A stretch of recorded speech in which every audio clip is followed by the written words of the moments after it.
Suko ka na ba? Pakinggan mo to. Mapapansin mo ba every time na pakaramdam mo hindi mo na kaya, biglang may lakas na marating sa'yo. Yung tipong pakaramdam mo, ikaw na lang yung mag-isang lumalaban. Pero kahit papano, nakakaraos ka pa rin. Kaya minsan, hindi mo kailangang pilitin ayusin lahat. Hindi mo kailangang kontrolin lahat ng nangyayari sa buhay mo. Minsan, ang kailangan mo lang gawin, mag-let go.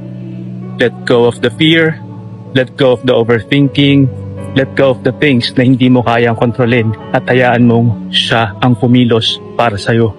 Just let go and let God.